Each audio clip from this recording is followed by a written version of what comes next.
Americans are still questioning why the IRS targeted conservative groups and who was involved. That has not stopped Democrat on the House Oversight Committee from claiming that this scandal has been, quote, solved. Now, here's what Congressman Elijah Cummings said just yesterday. Based upon everything I've seen, the case is solved.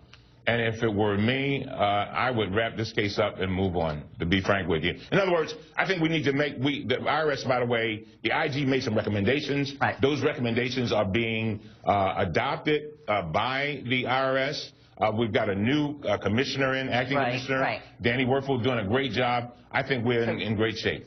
All right, not surprisingly, Republicans immediately slammed those comments as being irresponsible and reckless and questioned why the ranking member said that only 7 days after the White House said it would conduct a thorough review before the case is closed. For example, here's what Jay Carney said, speaking about the scandal just last Monday. What our focus is, and has been, is the need to find out all the inappropriate activity that occurred, make sure, as the President insists, that those who are responsible for inappropriate, outrageous activity be held accountable. The President is interested in getting all the facts, and that is why he has instructed that the new leadership at the IRS conduct this review. We are interested in legitimate congressional oversight. All right, so why is this story important to you? Number one, we still don't know how high up the scandal goes. We have no idea who knew what, when, or where, and we don't know who authorized this. Number two, there is evidence to suggest that the IRS is still harassing conservatives. In other words, all of this is far from being solved. And then number three, if a small Tea Party group from Wetumpka, Alabama can be targeted by the administration, so can you. Here with reaction from the House Oversight Committee, Ohio Congressman Jim Jordan and Michael Turner. Congressman Jordan, is it solved? Is it a mystery? Can you answer these questions? Because I didn't hear about the answers. If it was solved, we would know who these infamous 2 rogue agents in Cincinnati are. If it was solved, Lois Lerner wouldn't need to plead the fifth.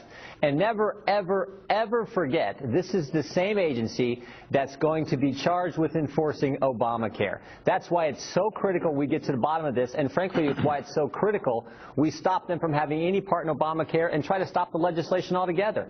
Yeah. Every string you pull on this thing unravels something new. Of course it's not solved. Congressman Turner, let's go to the issue that Congressman Jordan mentioned, and that is the defense was rogue agents, Cincinnati. And we got these transcripts. You guys interviewed rogue agents in Cincinnati, and they said, no, we were under orders from D.C.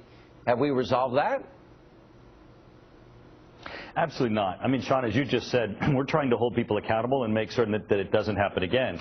You know, someone initiated this, someone approved it, others knew, and others executed it. This was a systematic targeting of the American public based upon their political beliefs. This is not one agent or one person.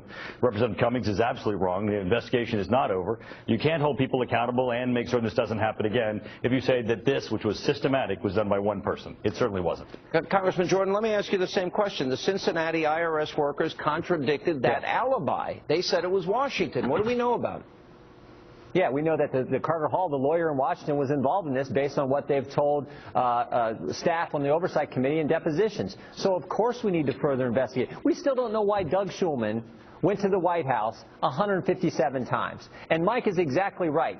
For an administration to use an agency as a weapon against their political opponents is as wrong as things can be in this country. That is why that is exactly why we've got to get to the bottom of this, and it will take some time. It took us 8 months to get a breakthrough on Benghazi. It's going to take some time to figure out exactly what happened and who organized it and who choreographed it and who ordered it. Right. Okay, then, Congressman Jordan, what are the top 3, 4 things that you want answers to?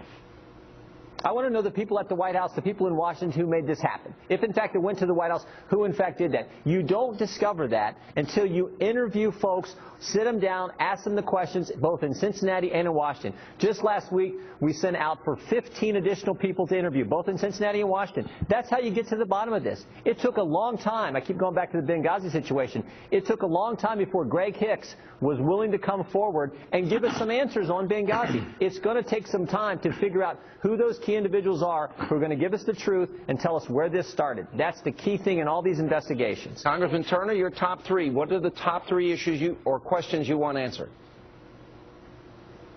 Well, to hold people accountable, you have to know who, and to make certain it doesn't happen again, you have to see how did this unfold, and how do we make certain that the laws are established that make it illegal. And third, I believe that there are probably laws that are on the books now that were violated, and what we need to do is find out how this applies to the laws in the books and hold people accountable. Yeah, well, I think this is pretty basic. Do you connect the two stories, what we're now dealing with the NSA targeting all Americans with these broad, sweeping, analyzing phone records, going after Google, Yahoo, Microsoft? Congressman Jordan, is there a connection here in terms of what's going on or an attitude? Well, I certainly think when you view it all in context, you go back to the drone question that Senator Paul asked, then you look at the cover-up of the Benghazi situation, then the AP phone records, then the James Rosen issue, then the IRS targeting of political opponents, and now this. That's what's got people so concerned, is when you view it all in context, it's a scary, scary picture. And so for me, that's how I look at it, and that's why I think we're going to have to relook at some of the laws that are on the books and make sure we protect civil liberties and the right to privacy. We'll go after Tea Party patriots, but to the T terrorists. None of this makes sense. Beam me up, Scotty. No intelligent life here right now. All right, guys, good to see you. Appreciate you both. Thank you. All right, coming up next.